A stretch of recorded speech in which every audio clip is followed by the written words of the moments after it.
nyo ba guys, na pinanganak talaga akong hindi kaputian? Aga na nga ako, ganyan pa rin talaga ang kulay ng aking balat. Naman maraming nagtatanong sa mga kababata ko kung ano nga ba yung ginagamit ko sa katawan ko, bakit pumusyaw-pusyaw ako ngayon. Aaminin ko naman sa inyo na nagpapagluta drip ako, pero iba kasi daw yung glowing ko ngayon, ha? Loko? Hindi naman ako nagsisikreto sa inyo simula pa lang dati, kaya naman tara, hanggang sa pagligo ko, isasama ko kayo, Diyos ko.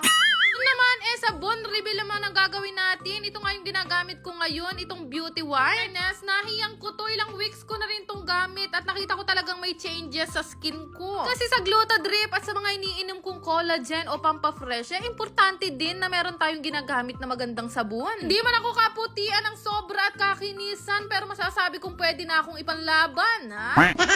Sobrang mura lang ng sabon na to at trending ngayon to sa market. Ginagamit ko nga to sa katawan ko at syempre, pwedeng pwede rin to sa face. O, diba? Hanggang saan